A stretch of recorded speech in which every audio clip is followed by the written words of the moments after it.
Mister Kumar, आता तू मला शिकवणार की मी काय करायला पाहिजे आणि काय नको ते.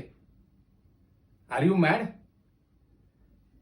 अरे तू या कंपनीचा एक छोटासा एम्प्लॉई आहेस आणि मी या कंपनीचा मालक आहे, मालक. मी जेव्हा ही कंपनी सुरू केली ना, तेव्हा माझ्याकडे फक्त 2 लाख रुपये होते.